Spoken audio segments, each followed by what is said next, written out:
අයිබෝන් අද සෙනසුරාදා. සෙනසුරාදා කියන්නේ මට නම් ටිකක් උදේවරුව කාර්යබහුලයි. වැඩ ගොඩක් එක්ක සාර්ථකව ගෙවපු සෙනසුරාදා දවසක් තමයි අද දවස. උදේ 6ට නැගිටලා සුපුරුදු විදිහට තේකුත් හදාගෙන ඔන්න ඉතින් මම දවසේ කැමතිම වැඩේ කරන්න තමයි මේ ලෑස්ති වෙන්නේ. ඒ තමයි උදෙන් එළියට ගිහිල්ලා පරිසරයේ අසිරිය විඳින ගමන් මගේ දවස ප්ලෑන් කරන එක. මේක ඉතින් නිවාඩු දවසට මම ටිකක් වැඩිපුර වෙලාව ගන්නවා. එළියේ එහෙ මෙහෙ ඇවිදලා ඉරේලිය ගස් අතරින් වැටෙන හැටි බලාගෙන ඉඳලා පරිසරයේ අසිරිය විඳිනවා.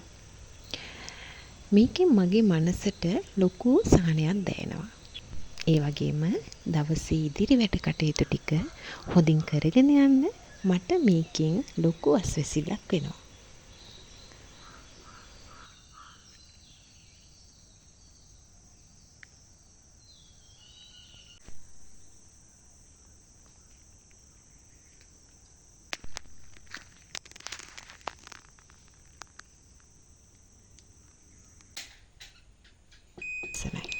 ඔන්න ඉතින් හොයදන්න තිබුණු රෙදි ටිකක් මැෂින් එකට දාලා මං ඉතින් අද ලෑස්ති වෙන්නේ උදේ කෑමත් හදලා තියලා අද මට තියෙනවා චුටි ක්ලාස් එකක්.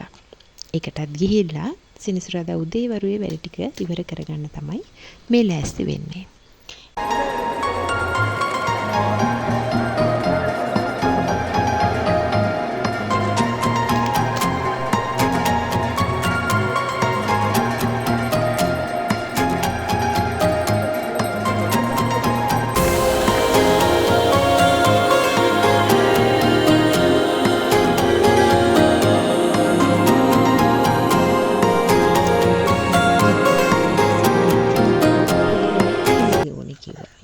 තැඹිලි කපලා දීලා එතකොට මං හොදලා දාපු රෙදි ටිකත් හේවිලා ඊට පස්සේ මං ටට්ටක් ගාලා ඒ ටිකත් වේලෙන්න දැම්මා. දාලා ඉතින් මේ මම ඔන්න දැන් ක්ලාස් එකට යන්න තමයි ලෑස්ති වෙන්නේ.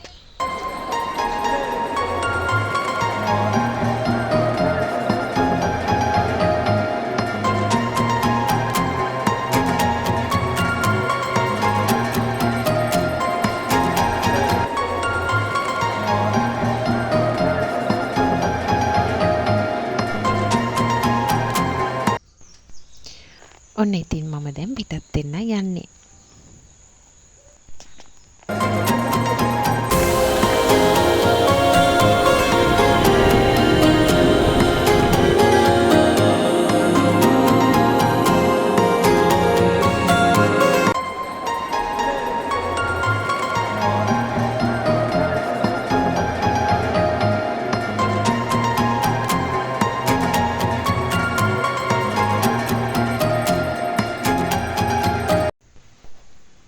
ඔන්න ඉතින් පැය දෙකක පන්තියත් ඉවර කරලා මං ආපහු එන්න තමයි මේ ලෑස්ති වෙන්නේ.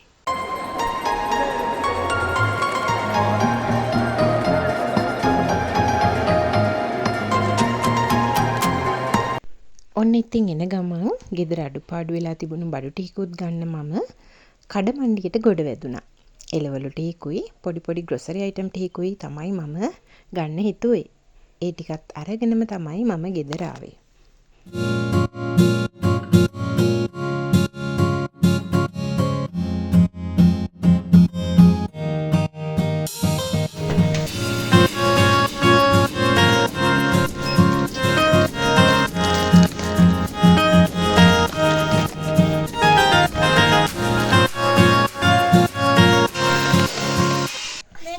ඔන්න ඉතින් මං ගෙදරට ආවා. මම එද්දි නම් අක්කයි මල්ලි දෙන්නම හොඳ සෙල්ලම.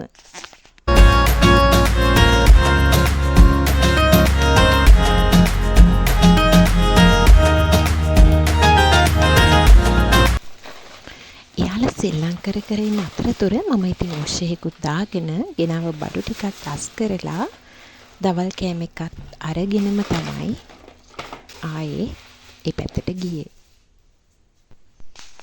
ඉතින් මේ විදිහට මගේ රැකියාවේ කටයුතුයි ජීවිතයේ කටයුතුයි සියල්ල සමබරව සිදු කරගන්න මට ගෙදර ආදරණීයයන්ගෙන් ලැබෙන සහයෝගය ගැන නම් කිව යුතුමයි.